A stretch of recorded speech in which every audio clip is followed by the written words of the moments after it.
Halo Rek, gimana kabarnya? Semoga baik-baik saja ya. Sebelum ke topik pembahasan, bolehkan aku memperkenalkan diri. Namaku Aditya Linuha, biasa dipanggil Adit, dan aku ini dari KKN DR Sadaf. Aku di sini bakalan ngasih informasi ke kalian tentang apa itu coronavirus, apa itu COVID-19, awal muncul dari COVID-19, gejalanya, dan juga seberapa bahayanya COVID-19 itu. Mungkin kebanyakan dari kalian ngerasa bahwa coronavirus dan COVID-19 itu adalah dua hal yang sama.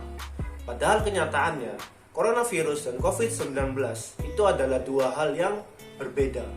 Berikut penjelasannya.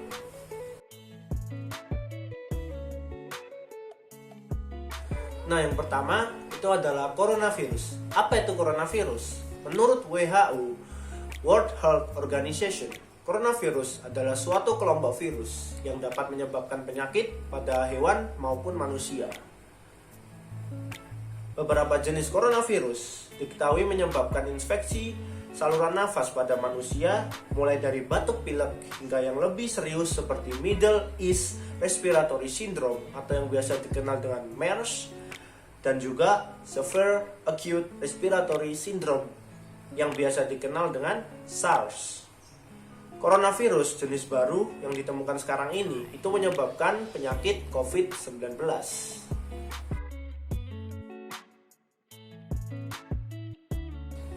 Nah, yang kedua itu adalah COVID-19. Apa itu COVID-19? Kembali menurut WHO, COVID-19 adalah sebuah penyakit menular yang disebabkan oleh jenis coronavirus yang baru ditemukan. Dan COVID-19 ini baru mulai mewabah di Wuhan, Tiongkok bulan Desember 2019. COVID-19 ini sekarang menjadi pandemi yang terjadi di banyak negara di seluruh dunia. Jadi, perbedaan antara coronavirus dan COVID-19 itu adalah bahwa coronavirus itu adalah kelompok virus yang menyebabkan suatu penyakit. Dan COVID-19 itu adalah penyakit yang disebabkan oleh coronavirus.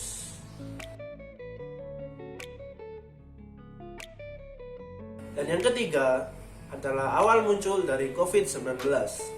Sebenarnya, kemunculan pertama COVID-19 itu masih menjadi hal yang diperdebatkan dan masih simpang siur sebenarnya.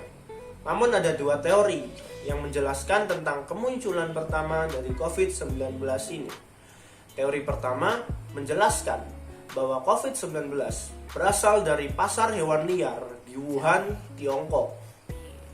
Virus ini diyakini berasal dari hewan liar, kemudian berpindah ke hewan perantara sebelum menginfeksi manusia. Dua hewan yang dicurigai membawa virus ini adalah kelelawar dan terenggiling. Sedangkan teori yang kedua menjelaskan bahwa virus penyebab COVID-19 ini berasal dari laboratorium milik Institut Virologi Wuhan atau Pusat Pengendalian dan Pencegahan Penyakit Cina di Wuhan. Teori kedua ini mengacu dari dokumen investigasi dari pemerintahan USA, Amerika Serikat.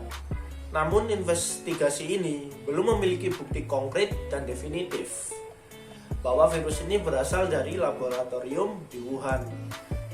Bukti tidak langsung yang dimaksud adalah dokumen investigasi yang merujuk pada peneliti Institut Virologi Wuhan, Wuhan Institute of Virology, Shi Zhengli, yang memimpin penelitian virus corona pada kelelawar.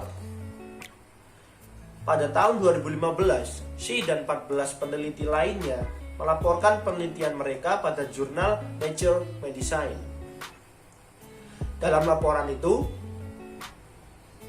Shi mengatakan bahwa mereka sedang meneliti tentang potensi penularan virus corona dari kelelawar ke manusia. Selain itu, bukti tidak langsung yang mereka miliki juga merujuk pada kampanye online seorang dokter bernama Wu Xiaohua yang mengungkap bahwa virus SARS-CoV-2 merupakan satu dari 50 virus yang sedang diteliti oleh Shi Zhengli. Dr. Wu mengklaim bahwa Xi Zhengli menggunakan laboratorium hewan untuk meneliti virus SARS-CoV-2 dan salah satu hewan yang diuji coba di laboratorium itu bertanggung jawab atas pandemi COVID-19. Di samping itu, Dr. Wu juga melaporkan bahwa hewan yang diuji coba di laboratorium itu dijual untuk menjadi hewan peliharaan, sementara hewan yang mati tidak dibuang dengan benar. Dan para petugas laboratorium dituduh memakan telur bekas uji coba laboratorium.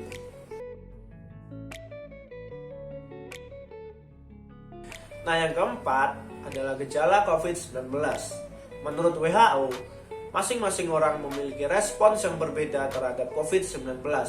Sebagian besar orang akan mengalami gangguan ringan hingga sedang dan akan pulih tanpa perlu dirawat di rumah sakit. Gejala yang paling umum adalah demam, batuk kering, dan kelelahan. Sedangkan gejala yang sedikit tidak umum adalah rasa tidak nyaman dan nyeri tenggorokan, diare, konjungtivis atau mata merah, sakit kepala, hilangnya indera perasa atau penciuman, raung pada kulit, atau perubahan warna pada jari tangan maupun jari kaki. Sedangkan gejala yang serius itu adalah kesulitan bernafas atau sesak nafas, rasa nyeri di dada, dan hilangnya kemampuan berbicara dan bergerak.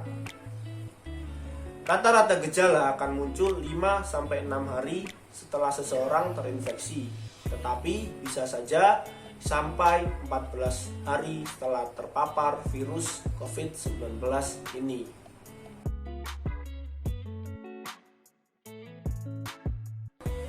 Nah, yang terakhir, seberapa bahayanya COVID-19 itu? Menurut Kemenkes, COVID-19 dapat menyebabkan gejala ringan seperti pilek, sakit tenggorokan, batuk, hingga demam. Sekitar 80% kasus dapat pulih tanpa perlu perawatan khusus. Sekitar 1 dari setiap 6 orang yang terinfeksi COVID-19 akan mengalami gejala yang lebih serius seperti pneumonia atau kesulitan bernafas yang muncul secara bertahap. Walaupun angka kematian dari COVID-19 ini masih rendah, sekitar 3%, namun bagi orang yang berusia lanjut atau bagi orang yang memiliki penyakit sebelumnya seperti penyakit jantung, diabetes, atau penyakit darah tinggi, mereka biasanya lebih rentan untuk terkena COVID-19 ini dan menjadi sakit parah. Melihat perkembangan hingga saat ini, lebih dari 50% kasus telah dikonfirmasi membaik dan angka kesembuhan akan terus meningkat.